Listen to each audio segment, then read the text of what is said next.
In the name of Jesus, thy we shall be our. Hello, ladies and gentlemen. Today I want to talk to you about conducting business in the last days from a Christian perspective. In a world marked by uncertainty and rapid change, it is crucial that we, as Christians, approach our businesses with a strong moral compass and a deep faith in God.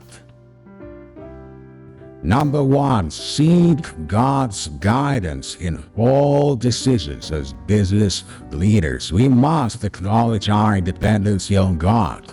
Proverbs 3:6 reminds us to, in all thy ways acknowledge him, and he shall direct thy paths.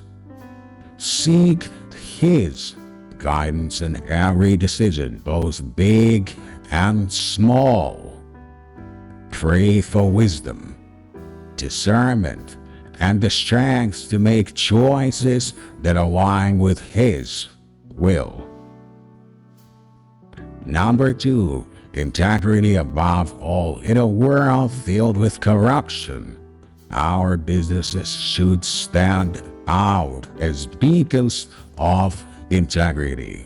Timothy 3:9 says, holding the mystery of the faith in a pure conscience.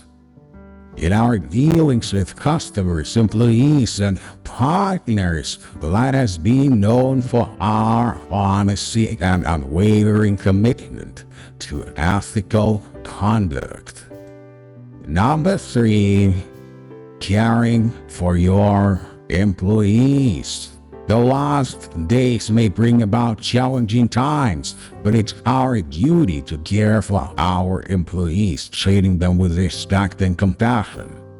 Colossians 4:1 advises us to masters, give unto your servants that which is just and equal, knowing that ye also have a master in heaven.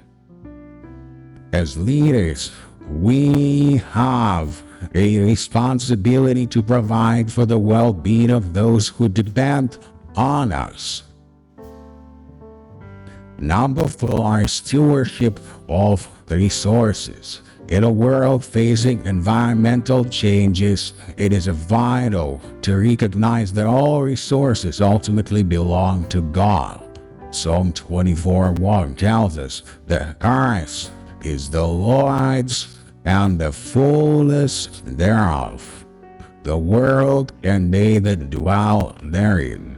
As Christian business leaders, we must be diligent stewards of the resources we've been entrusted with.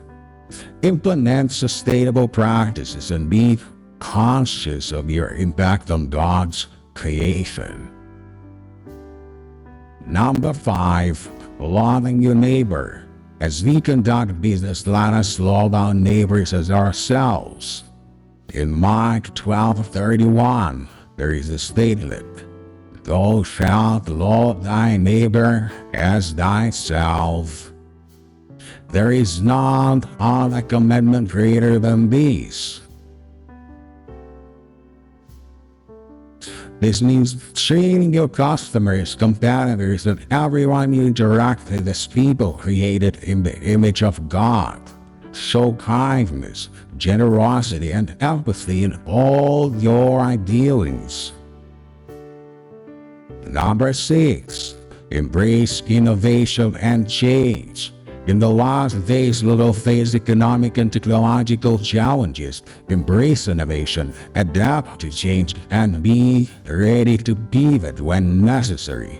And Proverbs 16:3 encourages us to commit thy works unto the Lord, and thy thoughts shall be established.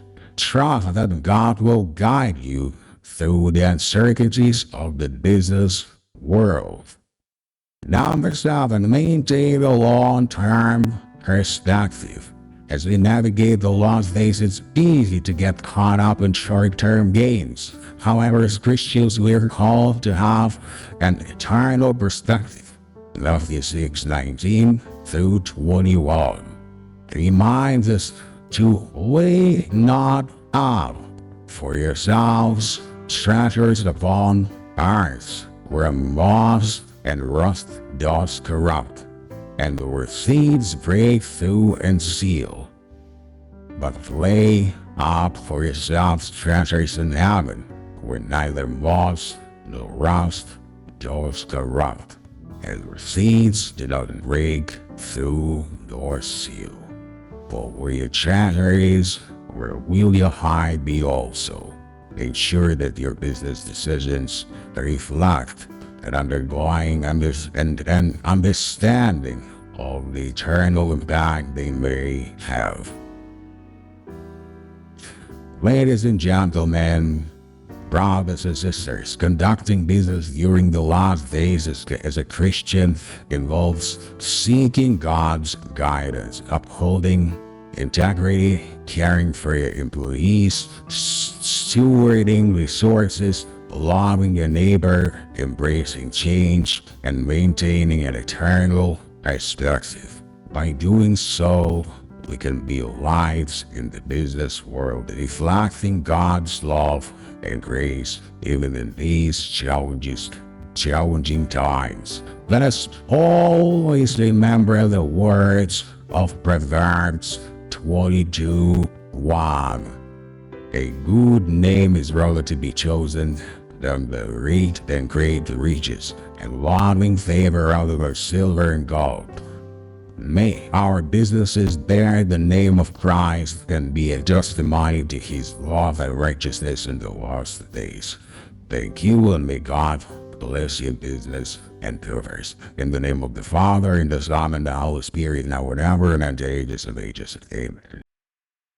In the name of Jesus, thy we shall be alive.